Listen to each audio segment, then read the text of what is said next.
Okay, so we are live. Thank you for that 5-second countdown, Mr. Production Man. I do want to thank actually our production guy. He's been with us now 3 weeks non-stop. So if any of you want to get in touch, do send me an email. We're back live now. It's May 14th, 2 p.m. in Frankfurt. And we're in one of our last sessions with our strategic partners, Die Firma.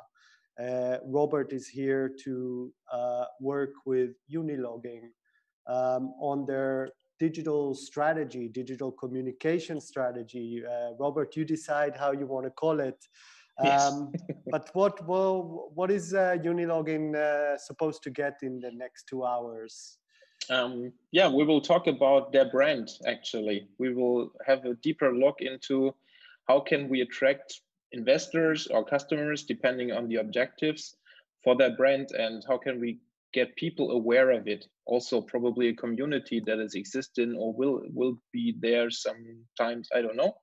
But it's mainly about the brand of Unilogin. Okay, terrific. That's awesome. Tell us a little bit more about Die Firma, and after that, we'll hear from Unilogin. Yeah, thanks for having me, first of all. We are always glad that we can keep in touch with Accelerator Frankfurt and support you. Doing really crazy stuff, supporting a lot of startups in the early stages. We as Die Firma are founded 22 years ago. Actually, yesterday was our birthday. Happy birthday, guys. Thank you so much. Yeah. We started as an internet company where we supported also larger companies to build websites in the very early days. But nowadays, since 6-7 years, we are more on the consultancy side, and we're helping various industries, various companies to build a brand and transform their communication into the digital world. To keep it very short, meaning we're doing a lot of strategy work, but also building solid digital ecosystems, and at the end of the day, compelling nice stories that they can deliver more awareness to the market. In very brief. Awesome. Great. So yeah, Alex, Marek, great having you here. Perhaps give us a short intro about yourselves, give Robert and the viewers, and then we take it from there. Absolutely. So I'm Marek. I'm building software for over 15 years. Most of the time I spent building software houses. And around 3 years ago, I decided to start a new company called Ifworks, and we built a software house that is dedicated to building blockchain-related, especially Ethereum and similar blockchains, applications, startups, the applications, the apps. And what we keep seeing over and over again when we try to build those applications is we saw that usability is a huge problem. And how do we onboard those users? How do they store their funds and so on? How do they get those funds in the first place? And that led into creation of Unilogin that we co-founded with Alex, who will introduce himself in a moment, I hope. And the Unilogin is a smart account. It's a smart account for the blockchain that allows users to easily interact, that allows the app developers to easily onboard users into their applications. Yeah. Okay, great. Thank you. Alex? Your sound is really bad. Try again. Can you hear me now? Yeah. Jerry from the microphones. So, hi, I'm Alex from the Sunday. I've been a designer for the past 10 years, and for the past 5 years, I've been working exclusively on blockchain. I was working on Ethereum before it was launched. I was among the first employees of the Ethereum Foundation. And during that time, I was always like helped launch the first wallet, first browser. And during that time, I really was able to see from close up what were the problems that most apps were facing. And we started realizing that both had a very they had a very hard time attracting users. And because there are so many steps in order for you to onboard a blockchain app.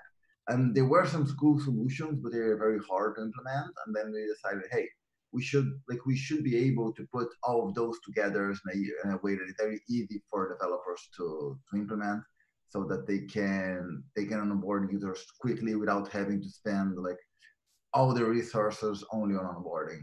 So that's how Unilogin came to be. Robert, they're all yours. Go ahead. Perfect. Thank you very much.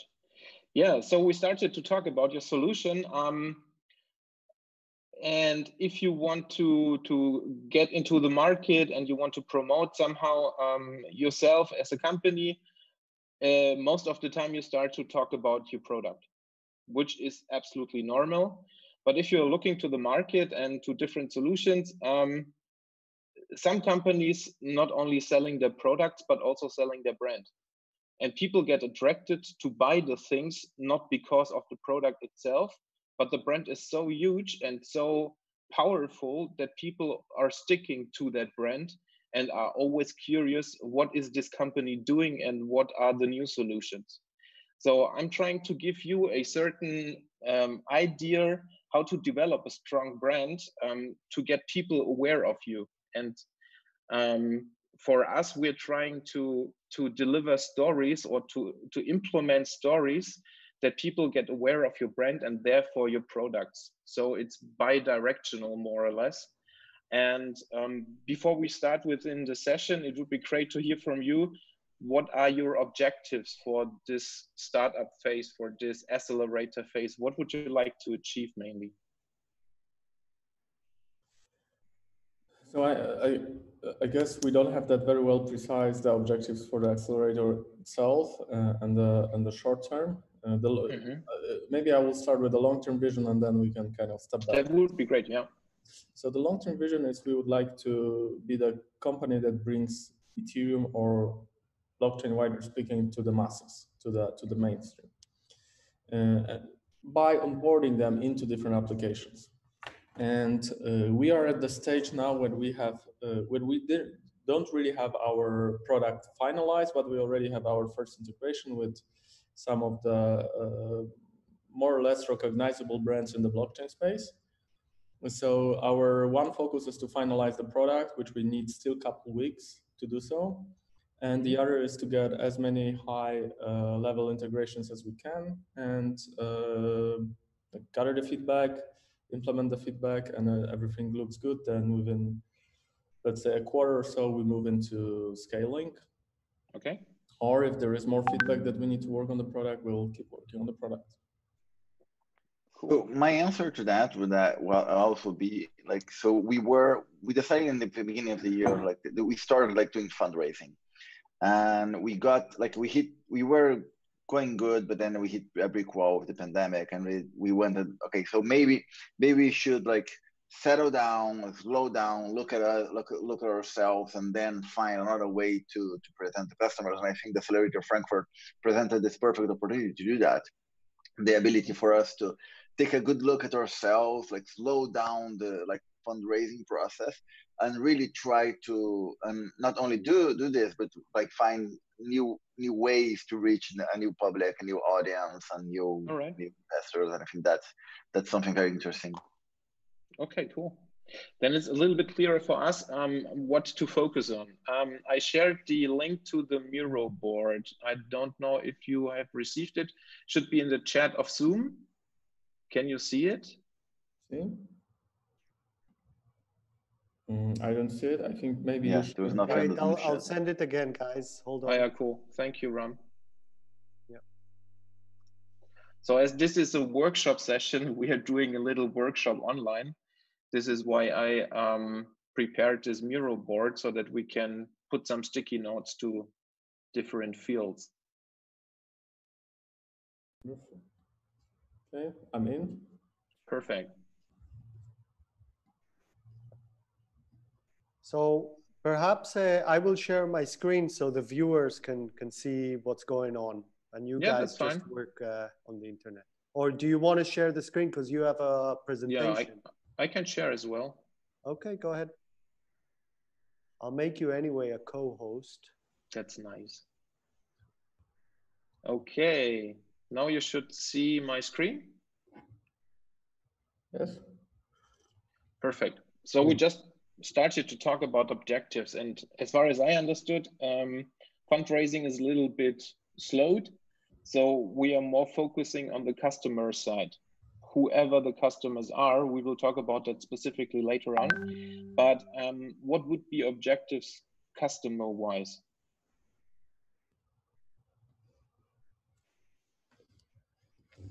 It's a good question. So shall we first brainstorm a little bit? I mean, yeah, absolutely. That's totally fine. So I think it will be no surprise if I say we would like to build a strong brand. Now with the customers, I think important notion or important kind of aspect to start with is we are kind of B2B2C startup, right? So our direct customers are developers, the app developers or blockchain-based application developers. And but our UI, like most of the time when people interact with our UI, that's their customers. So that's I guess super important. So I believe that the first goal should be obviously to build awareness, which I imagine we're not terrible at that. If you ask, if you go to average Ethereum conference, I imagine 20-30% of attendees already know about us. Very good. Which is still 70-80% not enough. And then I guess it's important to understand that not everybody attends conferences, so the awareness beyond conference, beyond developers who like to attend conferences might be much lower. And yeah, and I think also because we work on the project for a while now, there is a notion like that's still under development and research. So we would like get prepared for this flip when you say, okay, guys, that was all building, researching, and testing. Now it's something you can implement and start using. So it's the increase of the customer base at the end of the day. That would be the one aspect, and the second aspect would be to maybe change perception of the brand from researchy, in progress, startup-y into solid product I want to use today. In upcoming months, we're not ready for that yet.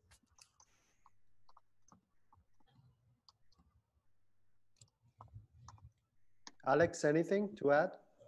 I would agree with what Marek is saying. I would add that like if you think about like the customers as also the users, right? I think one of the things I would like to so we are in a funny position because one of the things that we differentiate ourselves from other like similar products is that we want to allow product to onboard the users almost every like in the context of the app, right? So in a sense, we want to be invisible for the business, right? We want to, if you're using a game, like you created an account not with Unilogin, but really you created an account with Kickback or with something else. But yet we want our users to know that this is compatible with every other Unilogin account, and we want our developers, like people building stuff, to know that this is powered by Unilogin, and they want to have that, right? So it's an interesting, it's interesting. So basically, what we want is we want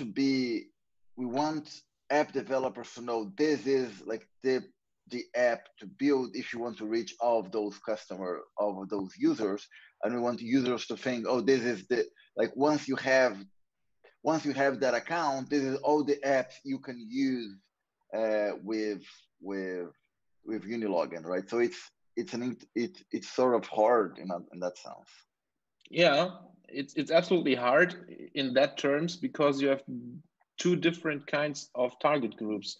The one is the B2B group, and you need to convince these guys that they will help you or allow to implement your solution. And on the other hand, you have the B2C guys, which are the users.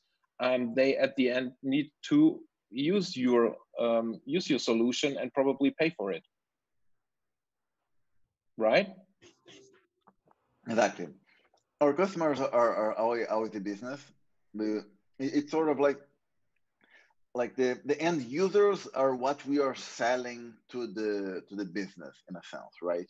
The end users are not our customers. They are the thing that we are selling, that we are giving to the business, because like our whole proposal is we can get the hemorrhaging of users that you have right now. But who will start or create the account? Is it the B2B guy or is it the B2C guy to use? Who creates the account is the final users, is the end users. Absolutely. So it's a target group. Exactly. Because if you don't convince them, they will not open the account. Mm-hmm. But is it the target who pays for it or who makes a decision maker? Depending on. So if it's the hen and egg problem. So if you don't have any B2B customers who can or who allow to implement or use these interfaces for your solution, you won't have any customers, any B2C customers. But vice versa, if you don't have any B2C customers who are willing to use a unified login, probably no of your partners will going to implement it because it's not worth it. Well, I mean, at this point of time, the ecosystem is at the stage that there is obviously a pain related to usability, and the app developers want to onboard users, and they're willing to try different things. So it's not like they ain't gonna. It might be that the ecosystem is evolving, and let's say in a half a year or in a year, it's gonna be different because there'll be different alternative solutions available. But at this point, I imagine it's not that hard to convince the app developers to install, to integrate, as long as they trust that your solution might be helpful with solving the problem. Okay. Because onboarding users is hard, and they don't understand crypto. But what would be your focus? To focus on the B2B guys? I think we should be focusing on B2B. That's my intuition. Yeah. One thing that I would like to add here is this notion, Alex, we talked about it once, that possibly you could also have like your own user interface that only allows very basic functions like token transfers and like determining guardians and the devices that can interact with your account. So in a way, you could also onboard users independent of third-party dApps, and just have the Unilogin account management portal. So just wanted to throw it out. That is true.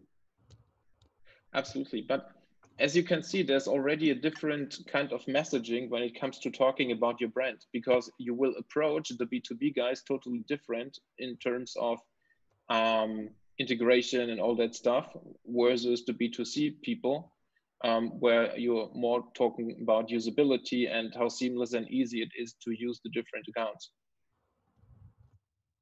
And this is why you need to fundamentally differ and change the way you are communicating with these kind of different two target groups. Therefore, it's necessary. Yeah. So we have those two target groups, but right now we are only focusing on really like B2B. We are sort of assuming that like the developers, like the app builders themselves, are already like promoting and trying to get users, right? So that has been our focus. We haven't done what we haven't done what Leon suggested, which might be a good idea, but which in the end is like to build our own like app or wallet or something like that. Right now, we only have basically just like we focus on getting business, and they already have their user base. They have, but you can probably promote this business if you are have a stronger base of B2C customers who have this demand of a Unilogin, and talking to different solution providers in terms of, or different platforms, help us that we get it easier, and they can put some power on it. You know what I mean? So with a stronger customer base in the B2C sector, they can support that the B2B customers will start to implement your solution. And now we're talking about communities at the end of the day, because if you are able to build a community or use a community within the B2C segment, you can make them help you to get access to the different platforms, to your B2B accounts, to the B2B customers. In order to do so, it is good to better understand who your B2B people or also the B2C people are in particular. Because coming from that, if you understand the needs and the different aspects of your target group, you can better start to communicate with them. Have you ever heard about the instrument of personas? Have you ever used that? Sure. Have you already did this for your B2B customers? We did not. Okay, then we should probably do this now as a first starting point, and you can always do that after the workshop in a more elaborate way. But I think it's a good starting point to get a better understanding of your target group and to make it a little bit clearer. So can I also add something before you leave the customers? Sure. I have accounts in several, I think 5 exchanges, crypto exchanges, and I don't visit them very often. And the main reason is because I need to remember the complex logging methods to each one. So another possibility is, of course, if there would be a seamless way to log in, a secure but very easy way to log in, I would actually go into those exchanges more often, and I'd probably trade more. So it's not only increasing the customer base, but also increasing number of trades that I do with these accounts. So absolutely. getting It's them a good argument.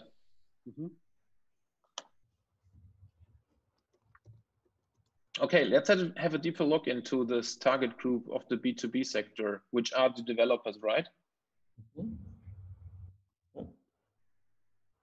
So these developers are on the corporate side. Let's call it corporate because it's the B2B segment. Are there any other person groups within that segment in the B2B area that you are focusing on? So for example, CEO of platforms, head of business development, something like that? I don't think so, but I think we could, I mean, the market is small enough as of today that I don't really see like significantly different people that startup founders or developers. But I think we could find maybe 2 groups inside of it. So like early stage startup and kind of late stage startup. So of course, majority is early stage and people are trying very different things right now to build on the blockchain. And very few have succeeded so far. But those very few who have succeeded are the ones who are deciding what the market gonna look like in a month, in a year. So I think it would make sense to distinguish those 2 groups, those early stage startups that, you know, don't really have that much traction, don't have that much, you know, customers or volumes or success, or however we make this criteria, however we define those criteria. And the other ones is a much smaller group that already have you know, whatever, might be a high profile DeFi, DApp, might be something else. That, you know, they need to make strategic decisions. They need to find the right partnerships. And, okay, so would it be okay different with them, right? Yeah, would it be okay to call them established developers and startup developers? Sure. Okay. I think a third group of developers might even be the ones that are considering to start a startup, but believe that given MetaMask and solutions that are out there today, it's not really worth it or too complicated to get a seamless user onboarding, right? So basically people who are really in the ideation and like bootstrapping phase and don't even have the dApp online yet. I don't know. We can take them, sure.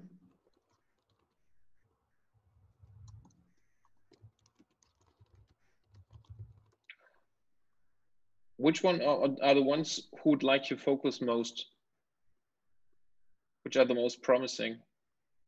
I would say like startups and early stage are the most interesting like right now, because like we are starting because we are also like in the early phases, right? So it's a lot easier for us to interact with them, and if we get it early, then it's quite probable that the person doesn't have like a large user base. So it's a lot easier if they don't need to worry about like a transition or having multiple types of users from multiple like login systems. I think you like developers early stage and startups are better.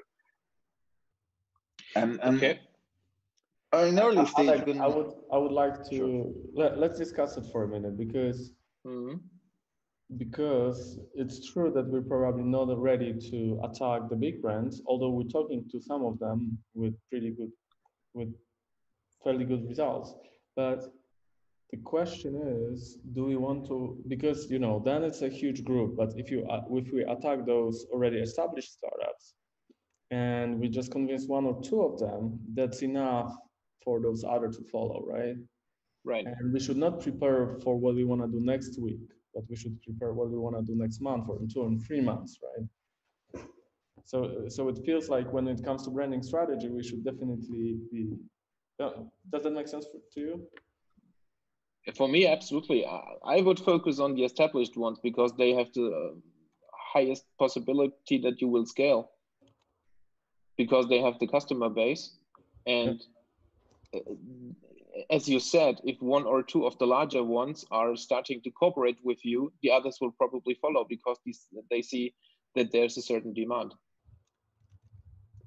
Yeah. Alex, do you agree? I agree. Okay, then. That's true. So how are these established developers from their profile? What kind of guys are these? So first of all, they're mostly very young people, like in their 20s. I would say we are already dinosaurs in that space. Okay. Yeah. So are we talking about the profile of the developers or the companies? Yeah. The developer, because you want to approach the developer and not the company. Yeah. So then the question is, that the CEO of the company, is that the right person to think about, or a decision maker, an executive level person in the company? It's a small company. It's probably like 20 people company at tops. That was my previous question, as I asked you, are there several other roles within that companies, like the head of business development or the CEO, that are interesting for you? I would argue that those companies are small. Like even the biggest, like even like let's say Compound, it's like what, I don't know how many people, but I would have bet under 20, which is probably one of the most successful. Then there is Maker, let's say, in a similar league, and they have quite a structure, and they're already like under 100, I think. Okay. So there is a head of integrations there.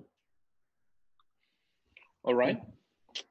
We shall keep that because it's super interesting information. If you have a head of integration, you have a developer, and you have probably CEO, something like that. Question would be, who is deciding to cooperate with you?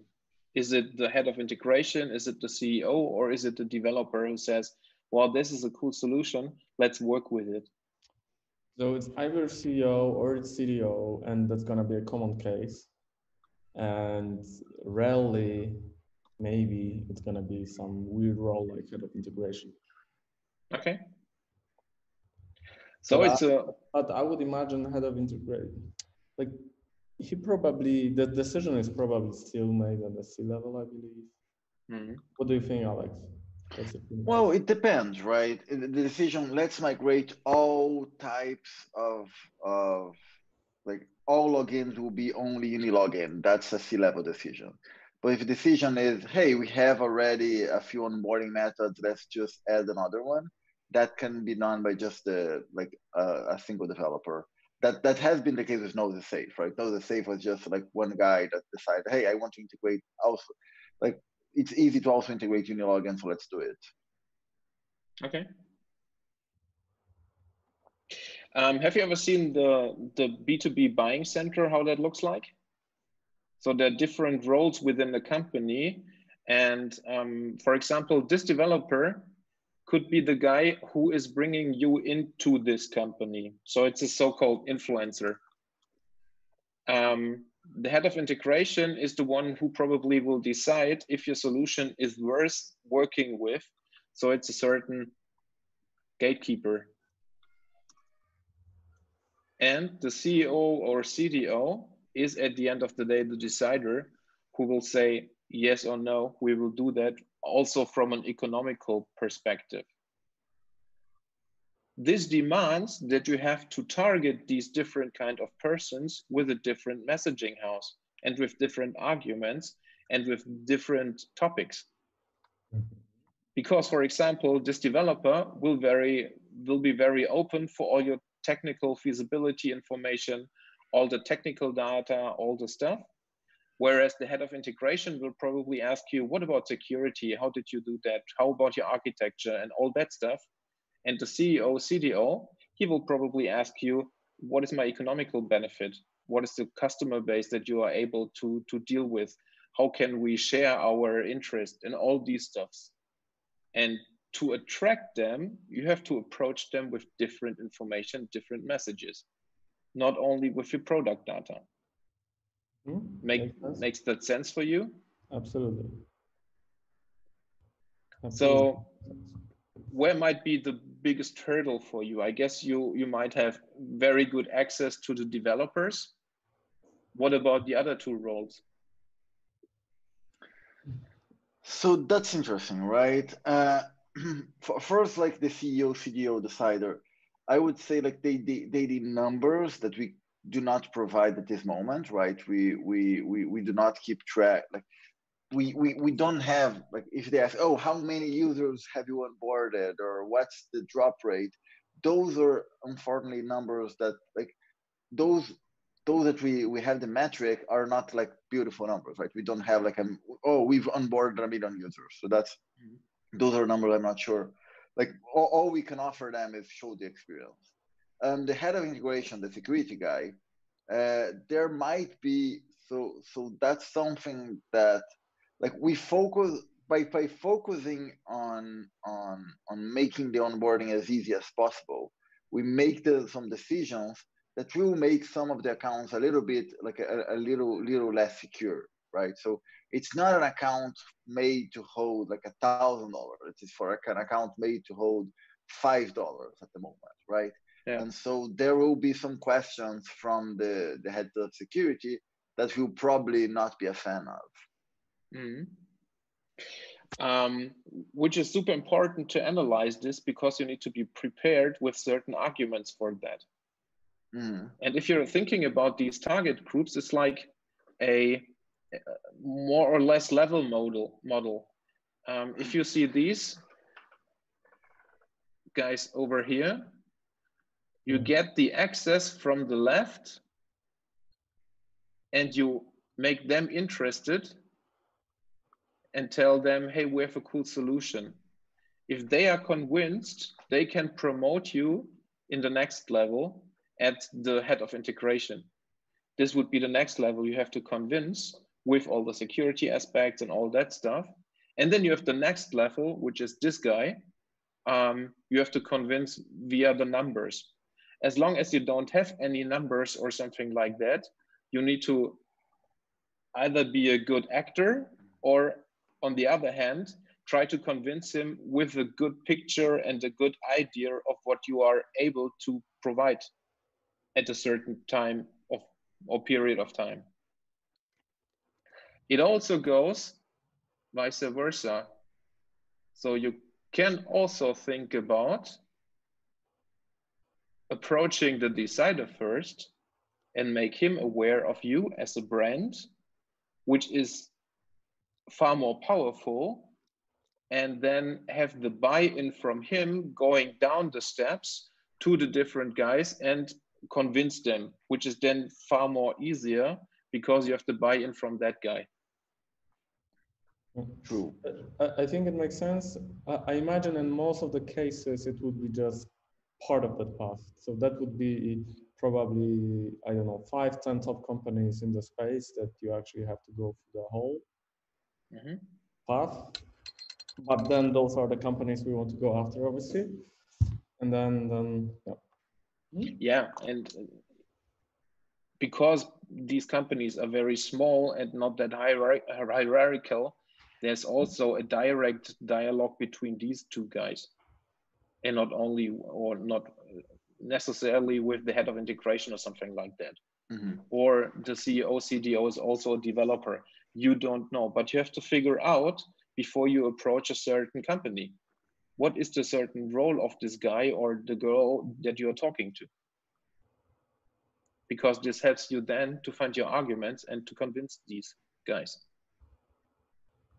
So as you know these developers very well, I think it would be helpful if you focusing more on the decider level to make it better for you and to get probably a certain other approach of how to target your different target groups.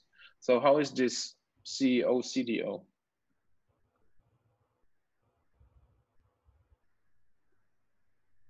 What do you mean? How?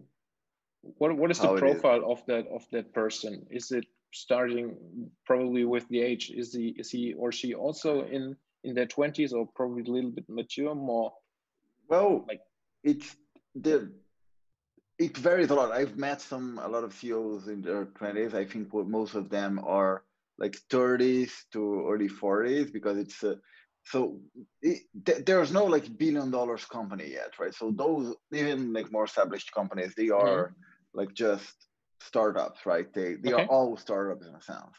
So I would say they are like 30 something, like men and women who probably have been on the space for a while, made money on the blockchain, made money with Bitcoin and Ether, and now are like launching their own thing, right? Or either they've made some money and they are now launching their own thing, or they've established some tool that still works for this day, and they are just growing that tool, right? Things like, let's say, my crypto is the case. It doesn't need to be statistically absolutely right. We should more build a kind of stereotype of that person.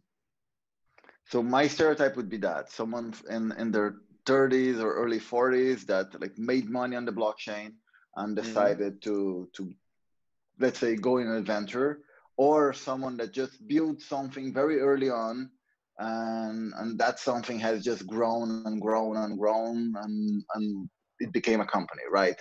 So they didn't really, they were even planning to almost like they built a company by accident in a few sense, right? Okay. What is their personality type mostly? Are these typically the tech guys still? They probably have some technical background, yeah. They're not spending their days coding right now. But the memory of coding is pretty vivid in their memory. Okay. But yeah, it's typical, but I think now, especially with the popularity of DeFi, you also have many people who are motivated in terms of background with like consumer finance and like financial markets. A bit, I think, It's very true.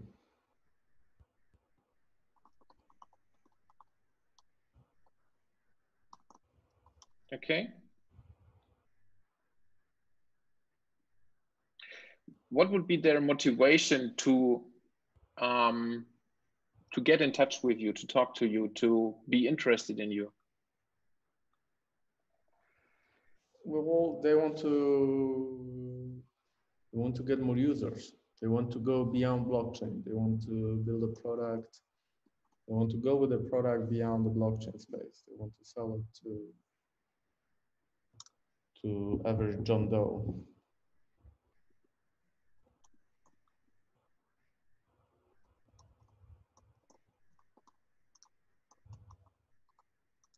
Okay. What else? What else would be their motivation? Yeah.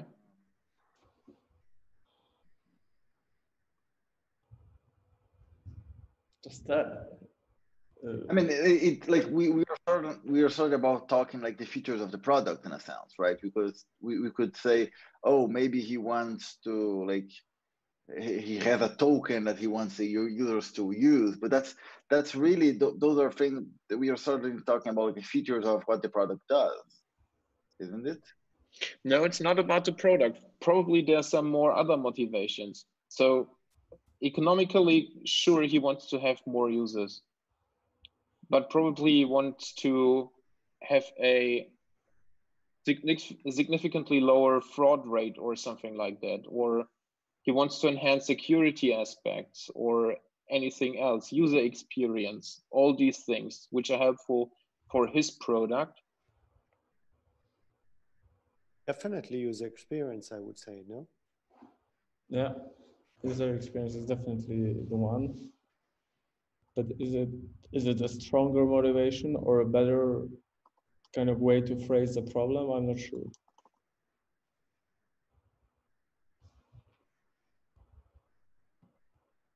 I don't know. You know them better than me. I would, Alex, correct me if I'm wrong. I would argue that onboarding users is the key problem. Yes, I would say like onboarding users, like they want to be able to onboard users, but they don't want to spend a lot of time and resources working on that solution, right? They want to be able to focus on building their own product and building their own solutions and not have to like spend all that energy and resource like just rebuilding what other people have done already. Is there anything in the security aspect? I mean, Multisig, like multisig is good, but it's a solution, right? It's not what.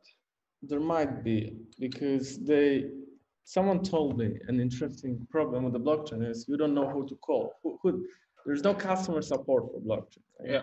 So what they might want to, so like additional thing that they might to be convincing for them is now we are the guys they need to go to, right? We are the customer support because it happened with the account and they just, but that's, a little bit more complex.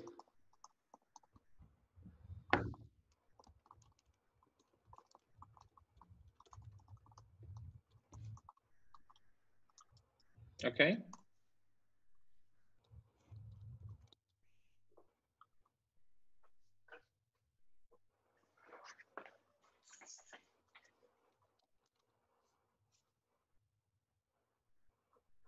Anything else? I'm thinking about if there's anything else, because if you don't have any further motivation points or very less motivation points, would be very hard for you to really reach out to these guys, because you don't know exactly how can you grab them and how can you really make them aware of you if you don't know what's going on in their minds. I would argue that onboarding is a huge problem. If you're a startup and you cannot onboard new users and your product is saturated in the blockchain space, and we're talking about those successful companies that already have significant segments.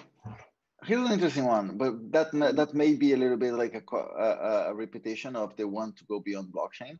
But I think that it's important is the idea that they don't see themselves as building a financial problem, a product, right? They don't want to be. They're not a place for traders, so they don't want their users to have Ether, right? They don't have to want to explain their users what Ether is. Maybe they are like whatever, it's Reddit, it's a game, it's anything else. So they just want their users to use the thing without having to worry about Ether, right? And I think that's important. I guess it's a good point. And everything on the blockchain requires Ether. Yeah.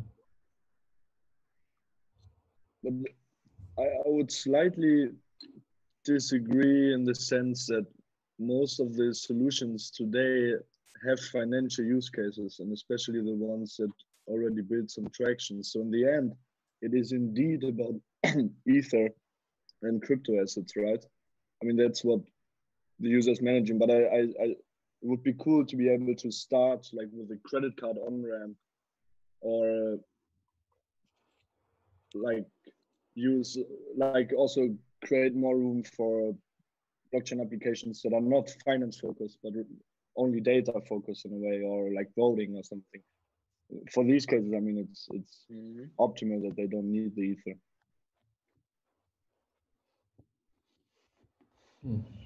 Is there anything about regulation?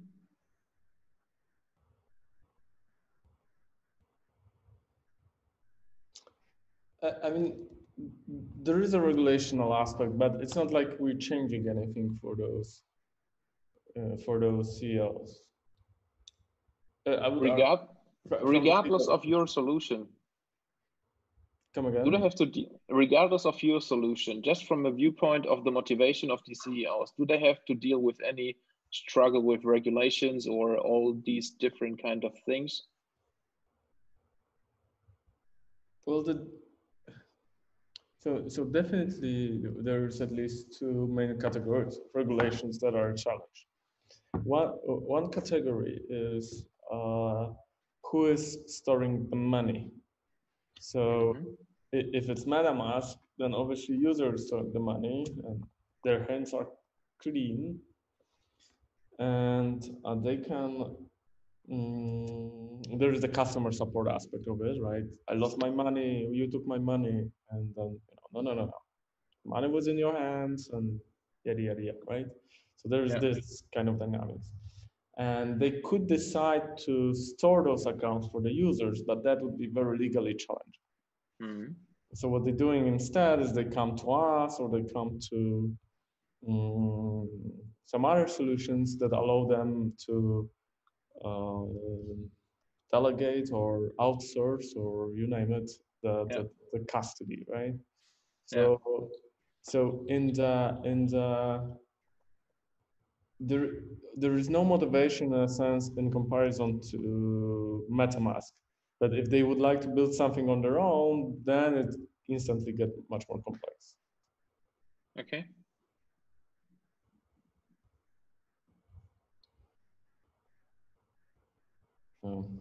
I'm already thinking it's really a tricky one to get these guys and make them significantly aware of you, because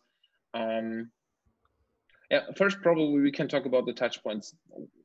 Where are these guys normally in terms of touch points? Where can you approach them?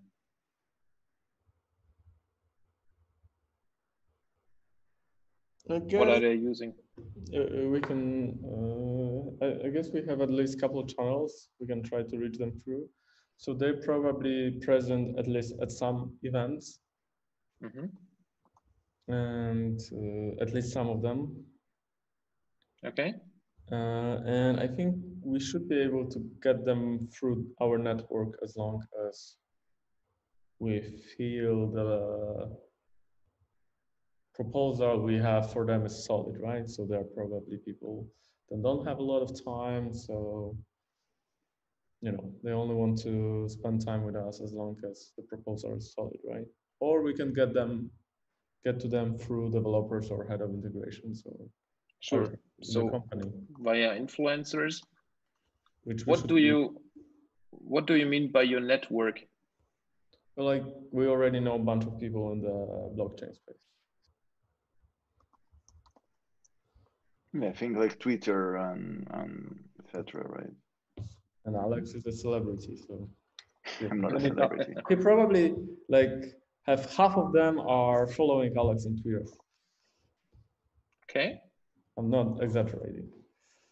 And we already know like maybe a quarter of them, right? You know, you can interpret that in the other way, saying that if half of the people we reach are people that follow me on Twitter, maybe it means that we should be breaking out of the bubble, right? It probably means that we are in a very tight bubble and we should be breaking out of it.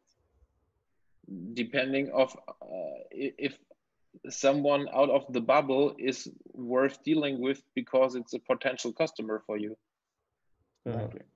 No, we're now talking, Alex. We're now talking about persona of successful, of successful startup founders. So we're talking about CEO of top 10, top 20 DeFi, for example, right? But that's the point. Maybe you shouldn't be talking about like top 10, 20 DeFi. Maybe you should be talking about like other like just web apps that want to go to the blockchain, right? And you should be convincing them that they can like transform themselves by empowering themselves on the blockchain. Well, I mean, obviously that's an interesting question, but we're currently focusing on that's true. This persona, because we believe that if we can get 1, 2, or 3 high-profile integrations, that will drag others along. Also, because it seems like it's the hardest things for us to do, and so therefore worth exploring versus, let's say, early startup developers that we can probably just call or send them. These CEO guys, do they consume any special literature? Are they using special magazines or books or white papers or podcasts? Podcasts, maybe. Twitter and Reddit is obviously, but also maybe podcasts. I hadn't thought about podcasts. Podcasts might be like, I listen to a lot of them, so. Absolutely. Zero Knowledge, I think, is a popular one. Yeah.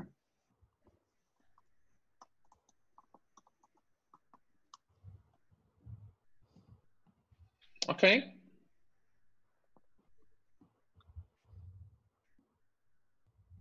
Now let's have a deeper look. Also coming from the CEO, and you can also examine that and elaborate that for the other target groups, meaning head of integration or the developers. Let's have a deeper look into the topic of reasoning. So when it comes to your solution and you're talking to that CEO about your solution, what might be certain barriers or hurdles to deal with your solution or to think about an integration or to cooperate with you? Sorry, I got distracted. Come again. Apologies. I just wanted to add 2 more ideas to the touch points. I think one major one is Telegram. Like most of the dApps have their own Telegram community, and there's, I mean, also cross dApp communities, right? Also, the CEO is engaged there. Yeah. Like the leaders essentially are, I think, or at least I know. Like, how do we reach people on Telegram? Like we talk, like in Telegram groups, I mean. I mean, there's, different groups with different topics. But say if you are in a like under collateralization DeFi group or just DeFi Telegram group, you can just post, "Hey guys, we do workshop on Monday. You can join us." And another thing that I wanted to add is hackathons. I think that all these hackathons. All these Gitcoin hackathons are. Okay. But I would argue that falls in the same category as conferences, which is events. Yeah. Yeah. And usually hackathon is next to the conference, so it's like true. You go there. Yeah, but they are sort of like they have a different profile, right? So it makes sense to separate them. Conferences, you're usually talking to the CEO. While hackathons, you're actually reaching maybe the person who will found a startup next year, right? So that's even like a profile that we haven't seen. It's like just someone is a student. he doesn't have a startup, but maybe he will build a startup out of the hackathon, right? Absolutely. And also in hackathon, they would be more technical people. Yeah, so this would be one touch point for the early stage guy or for the developer.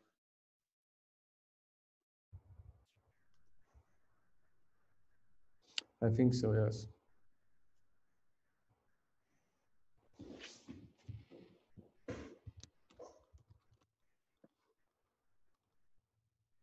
Okay, back to the reasoning. So if we're coming from this CEO, CDO, this decider guy, talking to you, where are the hurdles? Where are the problems? What can you expect? What might be a problem? That we can solve for them, you mean? If you're talking to them and you're offering what you're doing, for example, or to get in contact, what might be the hurdles? So we're gonna, I would argue that there is one umbrella problem, and then we can kind of slice it into small problems, which is it's super hard to onboard users, and that becomes a significant challenge if you want to grow your blockchain startup. This is not the problem. Yeah, okay, yeah.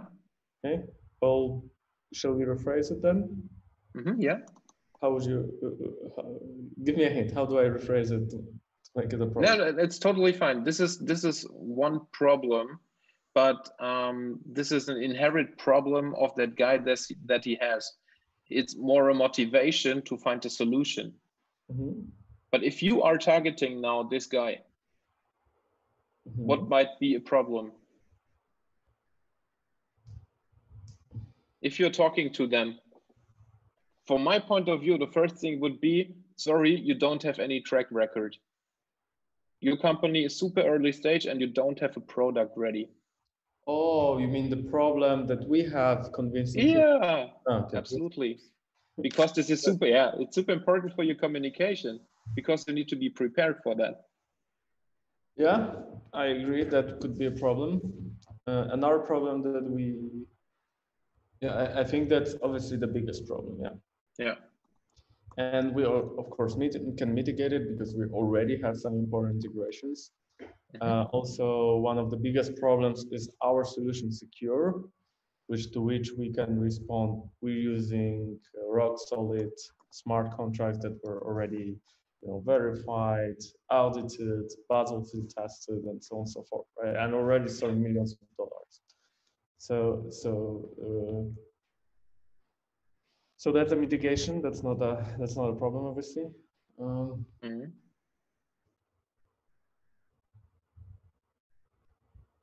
I think one interesting problem we should chat about, not to keep the elephant in the room, is that, and we spoke about it briefly on one other workshop, is that there is more and more solutions, let's say competition, showing up with different levels that solve the problem to a different extent. And among them, there are some competitors that are not very good, but they're making a noise. So it's like, like I have 10 solutions. What's the difference between you and 9 other guys? And then there are, I think, especially 2 solutions that we should pay attention to.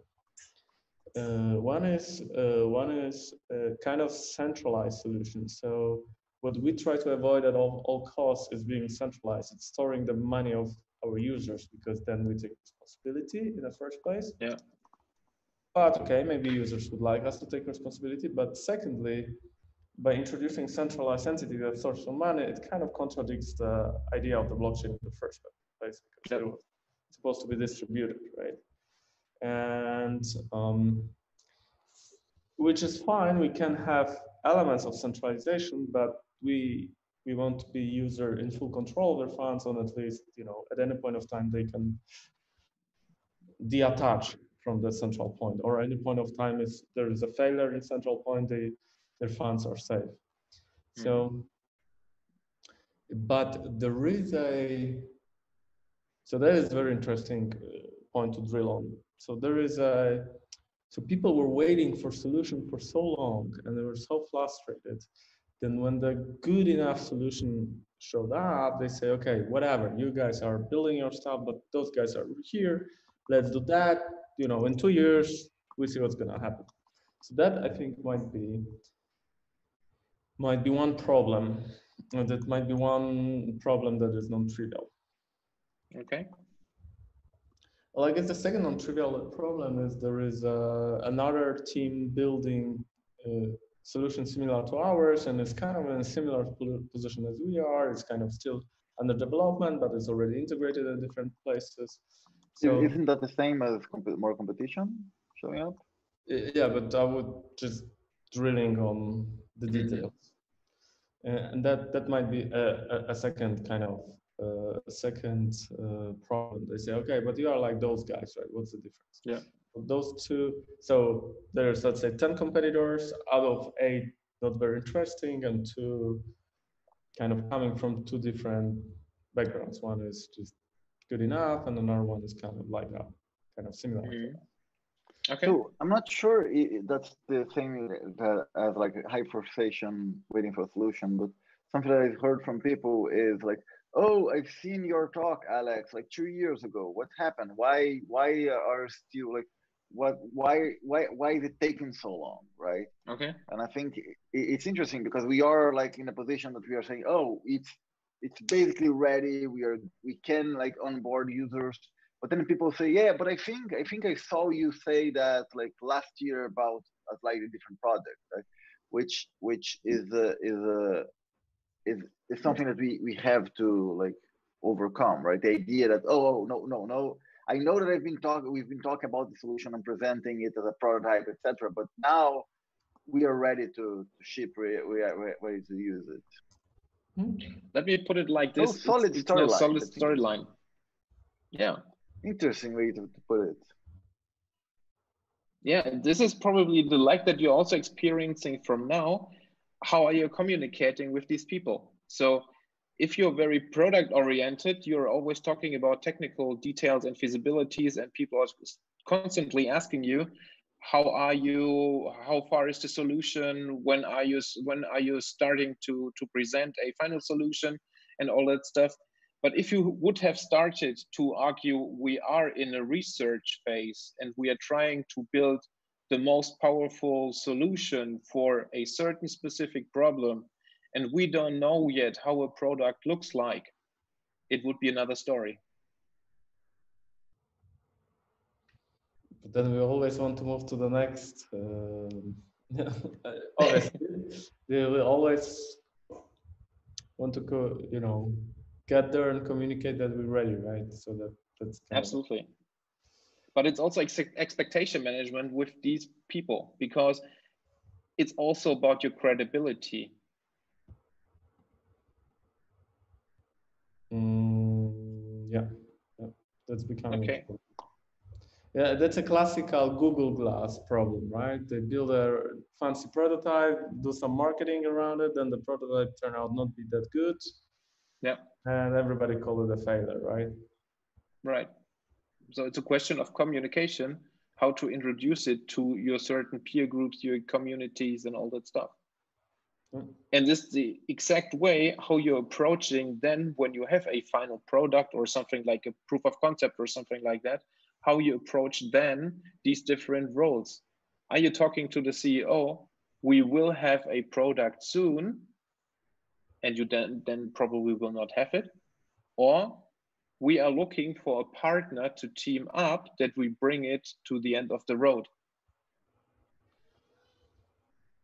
So there are different ways of phrasing things. And this is also important when you're, for example, pitching something. What kind of expectation management are you doing? What are you really looking for? What are you able to deliver at the end of the day? Probably a good point.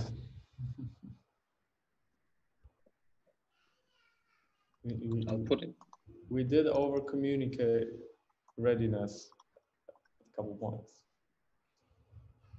I just need to take just a couple minute break. I'll be rejoining soon. Okay. Okay. Sorry for that. All good. But isn't the product finish, Alex? I mean, more or less. Yeah, I mean, we already like we already like taking clients, right? Yeah. That's but like you're always like you your product's never ready, right? Your Yeah, you're product's right. always being built, but we are definitely in a phase that we already like onboarding clients. We're just trying to make that solution better and better and better. Yeah, yeah, yeah. Because when I saw you pitching in Paris, I was like blasted away. I mean, I saw you in Berlin in summer 2019, where the product wasn't finished. But in Paris, I mean, it felt Yes, to me like the exactly. solution is there, the brand is there, the team is there. We are ready to serve the market. That was what I felt. And Well, that's what I want to people who have seen like my previous talks to yeah, get. So I'm happy that was maybe that's a storyline we need to push, right? Because like some other people might say, oh, I've seen the same. I see the same thing like 1 year ago, but like I think that should be the answer, right? Oh no, 1 year ago we had a prototype, we had an idea. Right now we have the team, we have the brand, we have the product, and it's now it's ready. And I think that's how we should like push yeah, it. yeah, yeah. That's a good point. Because also some people that I reached out to for the workshop told me, I think I saw him like a year ago or two. Even some people said in 2018, but they didn't expect that it's like reality now. Exactly. That's something we need to communicate, right? It is reality. It takes like a long time to build it, but Yeah, it's reality now. yeah. Okay. Then let's shift our view to the benefits and advantages to fulfill somehow the needs and desires of this CEO, CDO. What would you deliver there? What can you help there?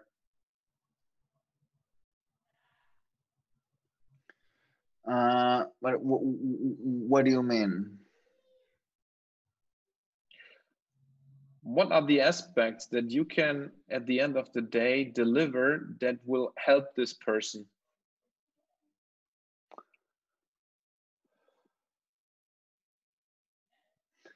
So isn't that like the same as features? Like we can help solve your onboarding problem. Yeah, We will not it's the take first point solve the of onboarding the problem. I onboarding think problem. the second, it's gonna save you time and resources installing it instead of having to build your own solution.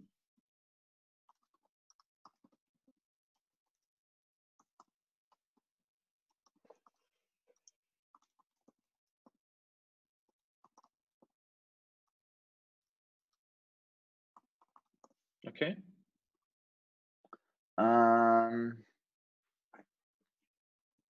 Increased customer base. Increase customer base.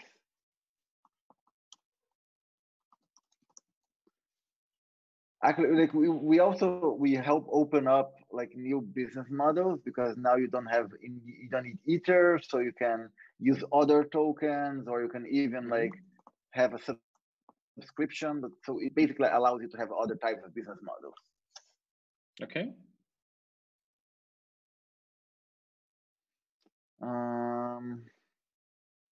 If you're looking a little bit to the motivation. Yeah, I would maybe also add increase user security. Okay. Yeah, and at the end of the day, probably user satisfaction. Yeah. Probably. Hopefully.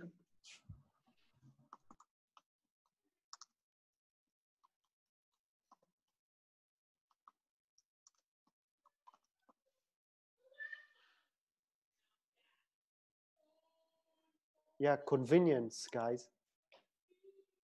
Yeah, which is a part of user satisfaction. Yeah.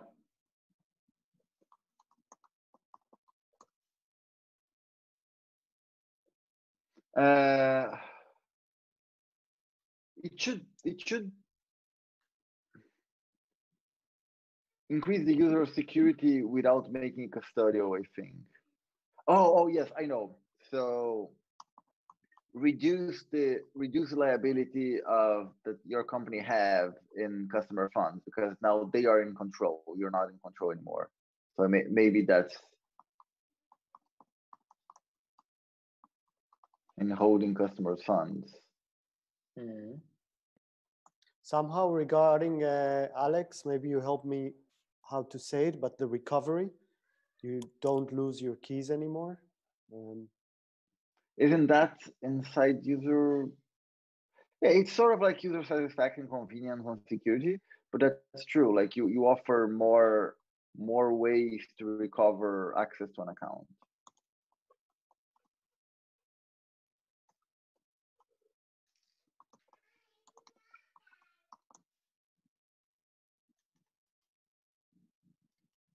The funny thing is, this is more on the B2C side as an argument, but your B2B guy can help this argument to sell his solution. Very right. So you see, there are different types True. of messages. Also this one. Also this one.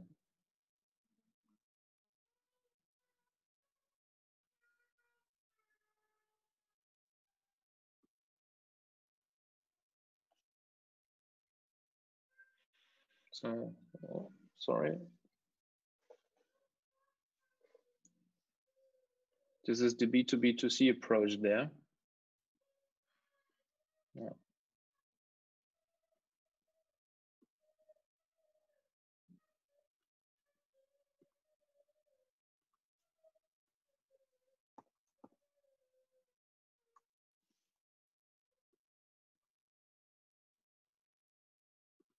I see. I understand what you're doing. Know what I mean? Yeah, you were saying basically like that those benefits are benefits for customers that we're giving to the user. Yeah. So And again, like a benefit to the customer, a benefit to the customer is a benefit to the app developer. yeah. Yeah, So it's always good to think about the whole messaging system, about the whole B2B2C. But you can bundle these B2C arguments and give them to the B2B guy and say, hey, we are making you more successful with that. Yeah. Yeah, I just want to add, maybe you could even like put this arrow in two directions, because the developer benefits from the user benefits, and also, I mean, Yeah. Yeah. I know what you mean. Yeah. As you can see, it's not easy to work with, but it works in two directions. Yeah. Okay. Short recap. What we now did is that you have a certain idea how your target person or one of your target persons look like in terms of a stereotype, in terms of how is this person, how is it, and where can you grab the attention of the person by solving these problems or supporting in these benefits, which give you a certain probability to phrase the right messages to that person directly, not spreading all your product information, not spreading it across all different persons, but very targeted to that specific role. Because if you do this exercise now with a developer, it would look totally different probably here. Because there would be then something like super easy integration because you're providing an SDK and very small amount of coding and all these things, which are totally different arguments then. So I would encourage you to really do this work again with just different roles of the persons, because it helps you to address the right messages to the right people. Now we're trying to go a little bit further in terms of how does that impact your brand? Meaning,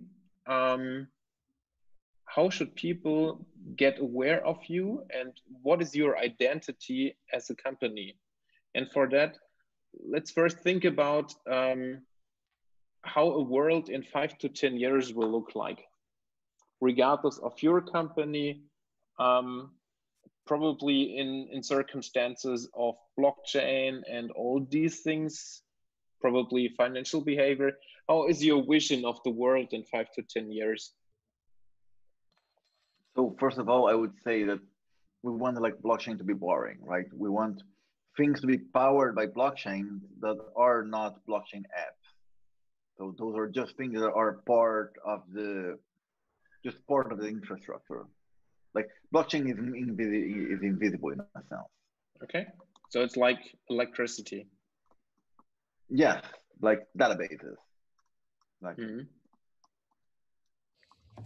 If you do everything right, nobody will be sure if you've done anything at all. Exactly. Yeah. But the second thing, and I think that's related to what Marek just said, is that we also want people to have access to more services and to things that weren't possible to build before on the app, and in a way that they keep track, that they own their own information and they own their own keys.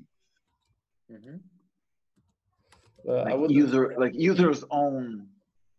Because that's very precise technological phrase, but it's more like, you know, they own their own stuff, they own their own money, they own their own assets, investments, maybe even cars, maybe even real estate. But let's not go into that. 5 years is probably not long enough for that to happen.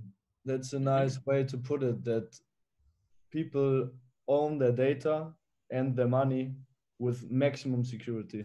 And I think that makes a strong intermediaries. So sorry for interrupting. I think it makes a strong differentiations with, you know, those other competitors. True. Own it. I think it's like we make it so it belongs to you. We are the key to the ecosystem that makes it so you really own it, not everybody else. Not the bank, not the crypto exchange, not the account provider. It's you. Okay. Anything else in terms of that vision? What do you mean by the key to it? I'm not sure. The key to the assets that you own. I would precise that. Not necessarily as a private key. We are the key. It's like, you know, the key to the lock, the key to the open the door, the key to your stuff. Anything else in terms of that vision?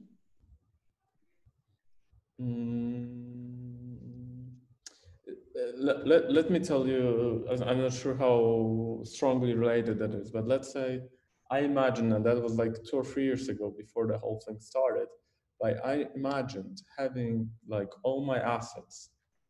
So like my retirement, my cars, my flats, everything. And then I have a wallet, you know, and in the wallet, I have a list of everything I have. And it could be, you know, ERC20 tokens or whatever else, or ERC721 or whatever it's going to be in 5 to 10 years, right?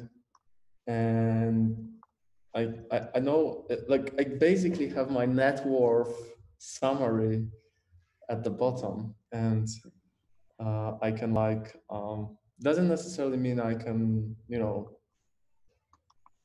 operate all of it, right? It might be very hard to move my flats around, right? I need to go through the notary and so on, but that can all happen on the blockchain, right? But the vision is that we own it. Like there's a one interface and I have it all there and it's all quantified, and I can take a loan, or I can sell a flat to someone, or I can, you know, there's my whole retirement plan over there, right? Yeah, and I think you also, I can decide if I like my retirement fund or not. If not, I can just move it around to another one.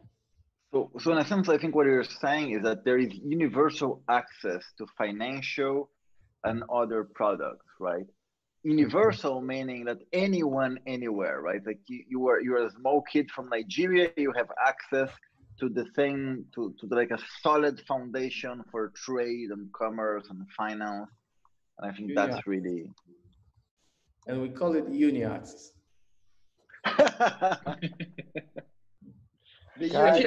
Now you're getting a beautiful message, really, really deep to the core of it. Nice. Yeah. Have you ever communicated this universal access? I think that's really like I would say that's the message of the blockchain. I would say like people say like I don't think we use that specifically in Unilogin. I've used that in presentations about blockchain as a whole. Okay.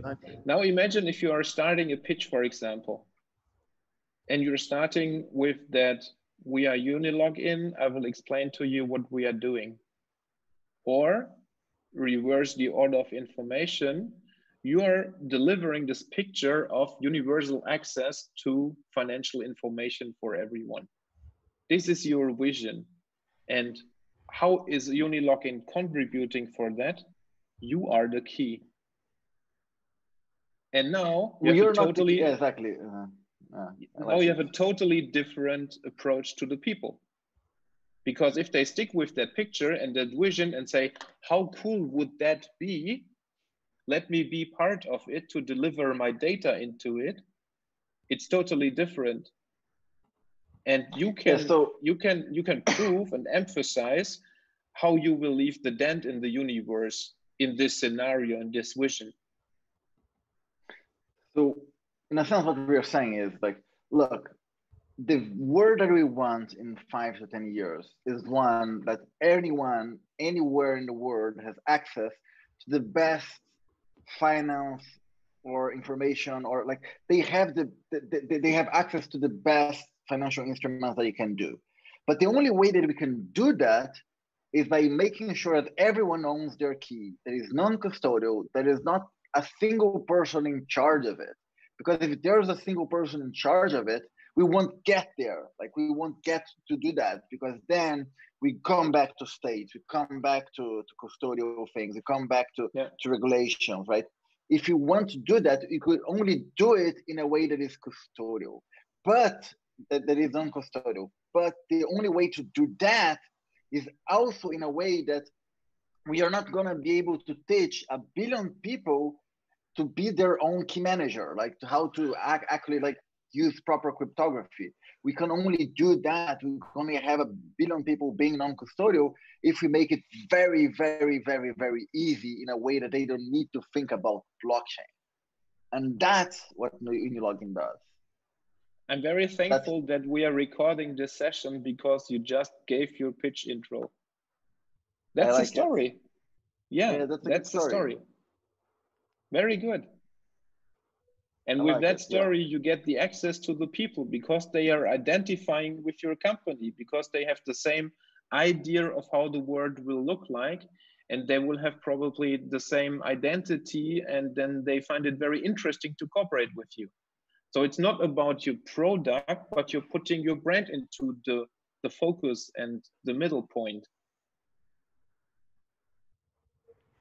I like it. Cool. And this story then should be the starting point of every communication that you are doing now. So you can now reverse engineer and say, this is the core of our story. And from that point on, you're thinking about, okay, with whom do I need to communicate? Whom do I like to approach? Then you can go to your table here and see, where is my persona? What are the different arguments? What are the problems that I can solve? Always coming from that core story, and then delivering the certain arguments. And this is basically it. I like it. So what I would really recommend now is, because we just had this magic moment, as you probably have experienced with that, building this very cool core story. We can leave it like this, because that's it. You have your core story, and this is super important to put this into every pitch that you do, in every communication that you do. It should be the entrance point of your web page, for example, that people stick to it. And from that core, you can now derive certain stories to certain different people in this universe of target groups on certain touch points where you can grab them. So thinking about, okay, I would like to approach the CEO. He is on a conference. I will do a talk on my own. Start with that idea, and then you can go from that core story to the product features that support this idea. Or you would like to, I don't know, access this person in a podcast. So try to make a 5-minute podcast about talking about this vision and why blockchain is so necessary for that. Would be another way of approaching these people, but you're very targeted. I see. Yeah, Okay. makes sense. Any further questions from your point? That was very, very productive time, very inspiring. I think we found something. I like it when we make it to build such a really great core story within a workshop, because normally there are a lot of pieces and things, and then you need to assemble them. Now we have one, and I think it's very powerful. Yeah. And I like that it's kind of instantly swipe off all our competitors, because that's the core vision of blockchain that makes up its important elements that makes it so everything else doesn't make a lot of sense. It fits perfectly also to the idea of the blockchain. And now imagine if you're pitching against one of your competitors who is only presenting the product details. Your presentation will be so much stronger with that story up front. Now, because they're watching, they all know our strategy. Doesn't matter, because they need to do their homework as well. Okay, cool. I will make copies of these boards, send them to you via RAM. If you have any further questions in the upcoming time, just drop me an email and we can talk. Wonderful. Wonderful. That was very helpful. Thank you. You're welcome. Thank you.